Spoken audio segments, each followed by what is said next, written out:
Hi folks, Mike Finnerty here, gaming editor at entertainment.ie. 2021 hasn't exactly been a banner year for video games, but we've still put together a list of the 10 best games of 2021. Did we miss out on any of your favourites? Let us know in the comments below. We're starting this in Sweden, and we're looking at Hazelight Studios' game It Takes Two. Hazelight Studios were behind 2018's A Way Out, which was a noble but failed attempt at bringing back the game you play with a mate on the couch. But the developers took all the lessons from that experiment and made one of the year's most satisfying games in the process with It Takes Two. Like a mashup of Marriage Story and a Mario game, It Takes Two is a winning and charming game that offers players something new to do every 10 minutes. If you're in possession of an extra controller this Christmas, you could do a hell of a lot worse than a few hours of It Takes Two. Number 9. Psychonauts 2. In the film industry, the Altair is someone to be championed, and the gaming industry has one of their very own. Tim Schafer is one of the most unique voices in gaming, so when he's finally given the financial backing to realise his wild visions, the result is a joy to play. Psychonauts 2 takes place after the events of the original 2005 classic. 16 years is a long time in any industry, let alone gaming, and Tim Schafer has grown as a creative in those 16 years. The story and themes of Psychonauts 2 reflects Tim Schafer growing with his audience, and the game tackles themes such as identity and mental health in a way befitting of a man who has had many years' experience in the industry. Psychonauts 2 is a richly rewarding game and one of the most unique experiences you'll have this year. Number 8. Hitman 3. 2021 saw us wave goodbye to Agent 47 as he carried out his last series of missions. The levels are what you come to expect from the modern Hitman franchise, but the level that takes place in a sleepy English manner reminiscent of Knives Out is one of the year's most unique gaming moments. On a fundamental level, Hitman 3 is not that much different from the other two games in the trilogy, but Hitman has some of the best level design in gaming, and you can spend hours wandering around richly realised sandbox environments. The sound design is still second to none, the NPC dialogue is a joy to listen to, and the story missions wrap up the Agent 47 story in a satisfying way. Hitman's strength has always been in the replayability factor, and Hitman 3 is no exception. Hitman 3 engages the part of the brain usually reserved for something like Cluedo or Monopoly around Christmas time. If you want to engage that part of your brain in gaming form this Christmas, Hitman 3 is one of the best ways to do it. So long, Agent 47, and thanks for the memories. Number 7. Ratchet & Clank, A Rift Apart. Every console needs a mascot, and who better than Ratchet & Clank to fly the flag for Sony?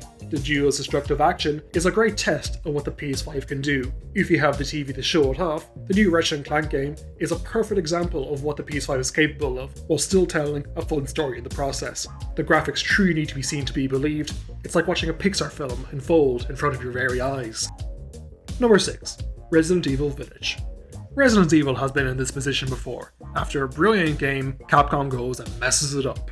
This happened after Resident Evil 4, when 5 and 6 turned out to be absolute disasters. After Resident Evil 7 brought the franchise back to life, players were waiting to see how Capcom were going to mess it up. But spoiler alert, they didn't. Village is one of the very best entries in the franchise, bringing back the first-person branded terror that Resident Evil 7 mastered, while still adding a few bells and whistles. When we think about 2021 in video games in years to come, the encounters with Lady Dimitrescu are ones that'll live long in the memory. Number 5. Mass Effect Legendary Edition. It's been nearly a decade since Mass Effect 3 ruined the Mass Effect franchise, but with time comes healing. And as it turns out, Mass Effect 3 was actually a very good game. It was let down by the final 15 minutes, but nearly 10 years later, you kind of respect the kind of strange decision that BioWare made, and adding in the DLC softens the blow somewhat. Having the chance to play the original Mass Effect, with controls that aren't awful, is a treat for any gamer. Seeing Mass Effect 2 remastered in 2021 graphics brought tears to many gamers' eyes, myself included. If you want value for money, there is no better value for money today than the Mass Effect Legendary Edition. Whether you're playing as a Paragon or Renegade, there is endless replayability, and you want to get to know your friends in the Normandy again and again. Number 4. Metroid Dread. It's been nearly a decade since Samus Aran has shown her face in a AAA title, but 2021 saw the return of the bounty hunter, and in the process she showed that you can teach an old dog new tricks. Metroid Dread is an absolutely fantastic exercise in tension building and suspense. The throwback to the side-scrolling era shows that sometimes the classics are classics for a reason. In a year where AAA games disappointed us, Metroid Dread showed that embracing your roots isn't necessarily a bad thing, and you should show some respect for your elders. Number 3. Returnal. Finnish developers Housemarque have been in the Sony stable for well over a decade now, but 2021 saw the Finnish developers break out into the mainstream with the fantastic Returnal. Their simple arcade sensibilities were mastered in games like Resogun or Dead Nation. Housemarque have used the skills they learned on the arcade circuit to deliver a AAA experience like no other. With the financial backing of Sony behind them, Returnal is like when your favourite indie band goes mainstream.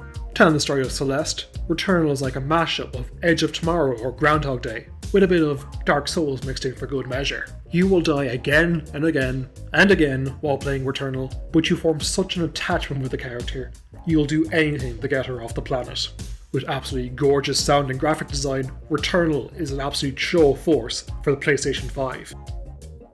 Number 2. Forza Horizon 5.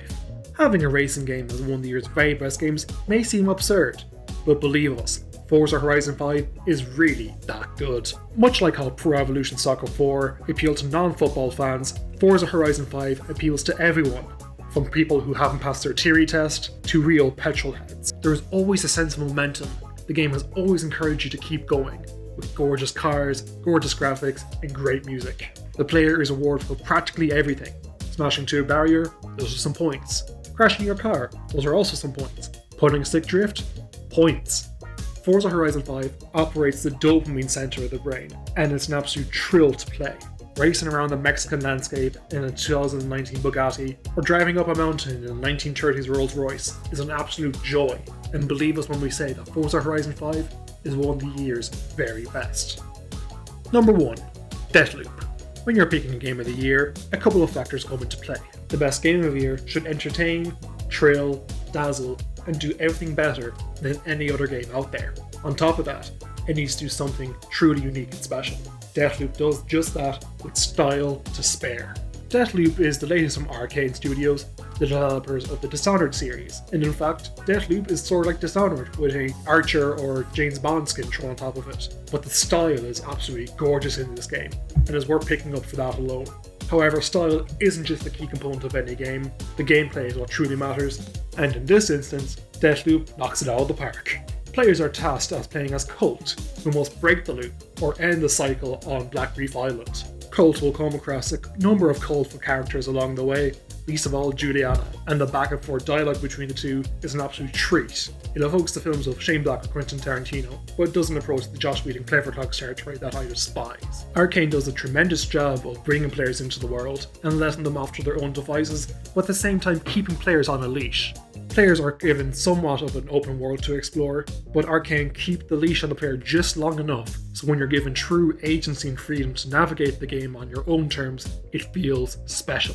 Assassinating a target at one time a day could have consequences for the rest of the day. There is a bit of strategy involved with Deathloop, and the game rewards you for it. Add in some fantastic graphics and an absolutely brilliant soundtrack. Deathloop is the game that tells the story of 2021.